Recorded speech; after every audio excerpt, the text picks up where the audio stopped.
The Lord's Prayer. Our Father, which art in heaven, hallowed be thy name. Thy kingdom come.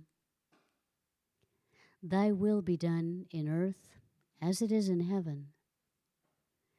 Give us this day our daily bread, and forgive us our debts, as we forgive our debtors. And lead us not into temptation, but deliver us from evil. For thine is the kingdom, and the power, and the glory, forever.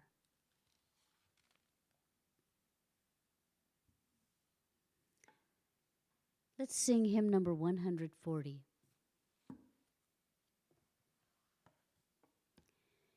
If on our daily course our mind be set to hallow all we find, new treasures still of countless price, God will provide for sacrifice. Hymn number 140.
This church is a branch of the Mother Church, the first church of Christ Scientist in Boston, Massachusetts.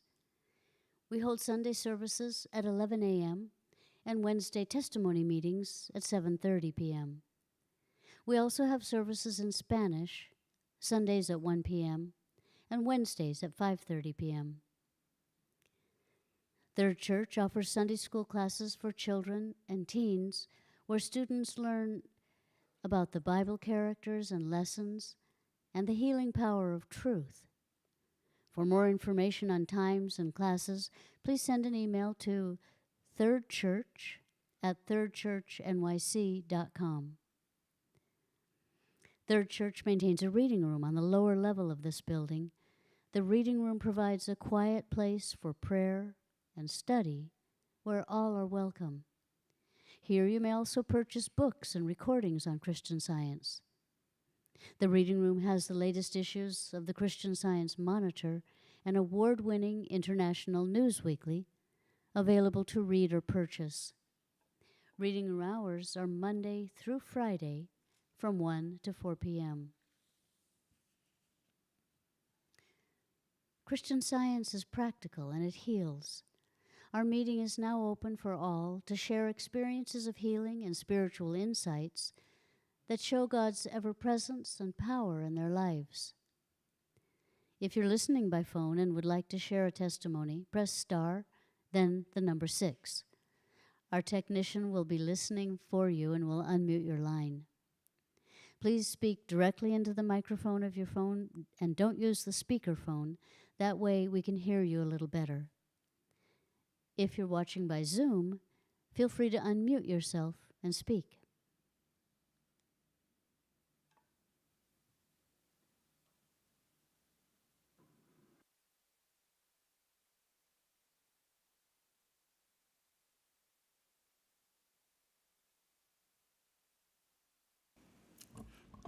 Thank you for the readings from the desk tonight.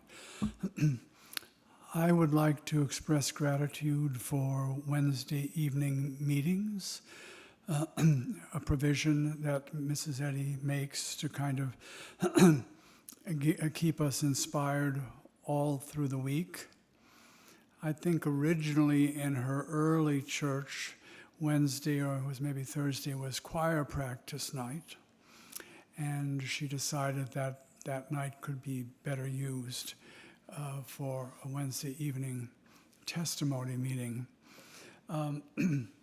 Many things read from the desk tonight rang a bell and were inspiring. The one that is still staying with me is the structure. Structure has been renewed. I think oftentimes, perhaps especially these days, we think of structure, physical structure, as something outside of the realm of Christian Science healing. I know I have done that from time to time. And Mrs. Eddy says that surgery will be the last element acknowledged as possible in Christian Science. I've testified before to an instantaneous healing of a broken finger, and I may have also broken a toe, or it was so badly stubbed that I couldn't put weight on that foot.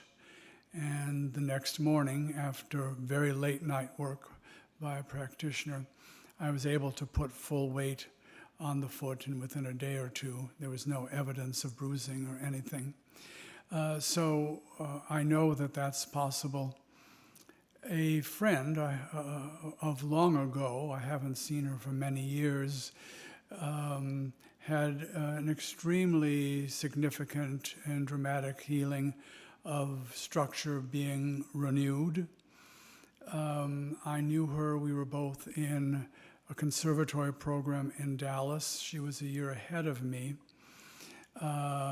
And before she came to that program, she had been hit by a bus in Philadelphia where she lived, and was thrown into the air and was very badly injured, not paralyzed or anything like that, and no head injuries to my knowledge, but certainly was walking with a walker at a very young age, 22, 24, something like that. And when she came to this program, which was flush with Christian Scientists, someone suggested she call a practitioner, which she did, because what did she have to lose? And very quickly, the spine straightened out, and she was able to walk, and all the scars on her face from the pavement, landing on the pavement, were gone.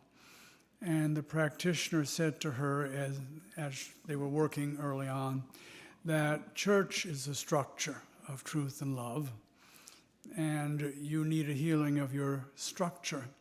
So perhaps you would consider going to church, which she did. And that healing, as far as I know, and I knew her while we were both in the program and in Dallas, and then I knew her when we were both in New York. I haven't seen her for 30 years possibly, but that healing was complete. Church is the structure of truth and love, which is not dependent upon human beings to make it so. The human being kind of comes into play in the second paragraph of Mrs. Eddy's definition of church. But the structure of truth and love is ever present, ever structuring human experience, ever proceeding from divine principle or invariable law. And I think this friend's healing, who was new to science, I knew very little about science, nothing, was good proof of that. Thank you for your readings.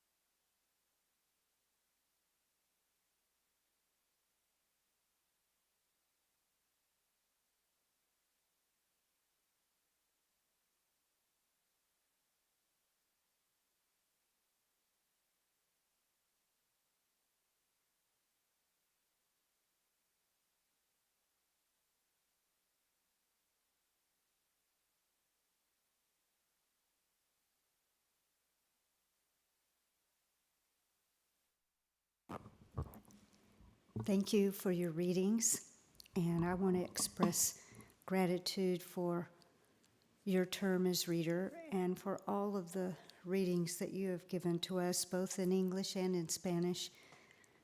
You've been a major prayerful support of this church and the Christian Science movement. We are so grateful to you and to your daughter, Sarah. So,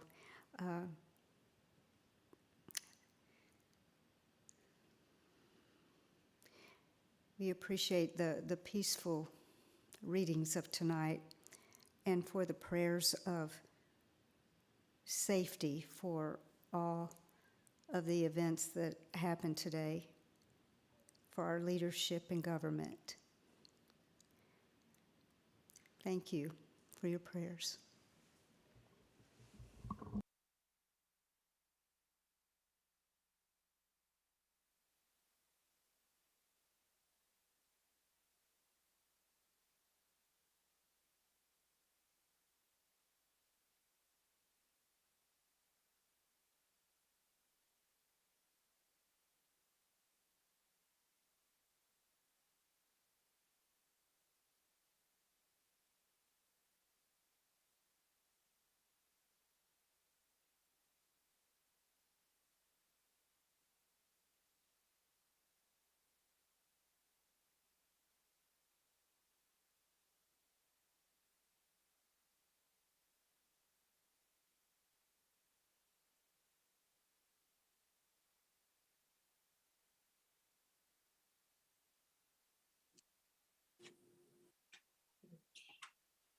Thank you for your readings from the desk. I must say, um, on the line, there was some interference, which cleared up during the silent prayer. Um, this past weekend, I visited some classmates. There was a high school reunion, and visited many relatives. And it was very interesting. When I was with my classmates, it was great to be with old friends and to see one another again. I enjoyed that very much. And it was interesting to hear their stories and what they remembered. I must say that um, I was, when I listened to them and talked to them, I was struck by how I sort of thought, well, how happy are they? How content are they? How grounded are they? And the satisfaction level is, to my sense of it, is quite dependent upon um, having a peace, a foundation, a contentment with being in tune with God's law and listening and having one's being based on uh, the oneness with God. And you can sort of perceive when talking and expressing how settled is the person, how content. Um, but I rejoiced with for each one of them, and of course, Eldon has loved children of God.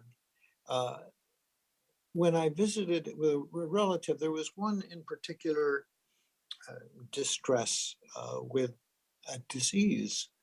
And of course, I wanted to pray for him. And I was very grateful to Christian Science for having learned, being taught how one can mentally pray for someone in need. And, and it wasn't, there's all sorts of prayer, and no one prayer is better or worse than another. I mean, it all does it suit the need? Is a prayer of petition, please help. And then there's the prayer of affirmation that the person is perfect right now, that they're spiritual, that they're not harmonious, that the evidence of the senses that they are harmonious right now. And the evidence of the senses don't tell accurately that person's identity. That the person does not, the senses don't show, can't see spirituality, but that's the spiritual is the true, and the discord, the material state, is untrue. And just to hold that and know that God is all present right there, all powerful, that there's not limited, all things are possible to God, and that God is knows just what's needed. Often people mock thoughts and prayers. Say, I don't want your thoughts and prayers, I want action, or this or that. Well, thought and prayer is the basis of healing action. And I'm very grateful for the training in Christian Science to pray effectively. I can't say that the person was healed right away as a result of my prayer, but I was more at peace and felt I was more effective in loving this person than I would had I embraced this sense of disease.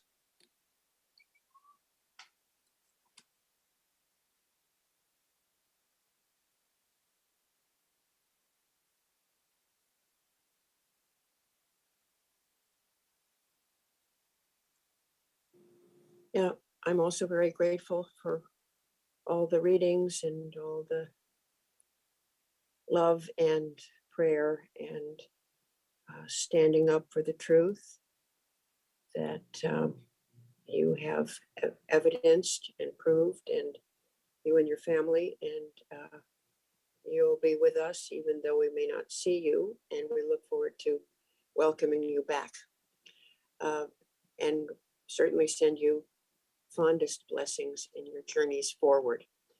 I was with my husband this weekend and went to the high school reunion. Obviously, it was not my high school reunion, but I did have some interesting conversations. One with someone who had been in Tom's class. While he was off talking with other people, I was chatting with this woman, and she said she had heard that we were Christian Science. And I said, yes, that's right. We are Christian Scientists. And we started talking about religion, and she was very involved in the Episcopal Church and asked me about choir. Did we have choir and so on? And I said, we have music and we have a soloist. And I said, we don't have ordained clergy. We have clergy who run the services that are elected from among the membership. And that started a conversation. And she talked about when she was a young child, her parents insisted that she go to church, and she went to Sunday school, and she heard something that she didn't like. So she decided not to go back to that Sunday school. And then some friends took her to, um, what may not have been right away, but she went with friends to this Episcopal church, and she felt at peace. She just felt that was for her. And I said, well, church is where you feel at home. And she said, well, she very much felt at home. She said that somebody had taken her to a Church of the Brethren or something, where they also have elected uh, readers or people that conduct the church services. And she said it was very peaceful and very quiet. And then I told her that I had been to Quaker Friends meetings at a place that we used to go for the summer that was run by a Quaker family, and so on and so forth. And I said that, oh, she said that the that Church of the Brethren had a communion, that they didn't announce things, but they all seemed to be at one and know when, twice a year, when the communion ceremony began and what to do, and what to use. They had some props. It wasn't exactly uh, bread and wine, but what she said. And I said, well, Christian Science, we have communion twice a year, and we're invited to kneel in prayer of communion with the one God. And then we say together the Lord's Prayer. And I said, it's very devoid of ritual. Christian Science is devoid of ritual. And she said, wow, the Episcopal Church is exactly the opposite. We're filled with ritual, and she really liked that. And I said, well, it's how you feel at peace and at home and comforted. And we agreed on that. There wasn't any probing questions or feelings of criticism. There was a general sense of brotherhood and understanding and acceptance. So I was very grateful for that. And I was also grateful that the other family reunions that we had, and there were many over the course of 5 days, that they were all harmonious and loving, and we were all embracing each other and seeing each other in the most favorable light, and in the light as God. Well, we certainly were seeing them as God sees them, beheld in science. Jesus beheld in science the perfect man, and we were doing that. Page 476 of Science and Health, and that's how you embrace. One should embrace one's fellow man, and that's what we were very much endeavoring to do. And it wasn't difficult. It was joyous and it was loving, and I'm very grateful for that. And that all things worked together harmoniously, and that we're home safely, and we're able to hit the ground running, so to speak. And very glad to be back in Wednesday evening church.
and your prayers during the service. Let's conclude by singing hymn number 150.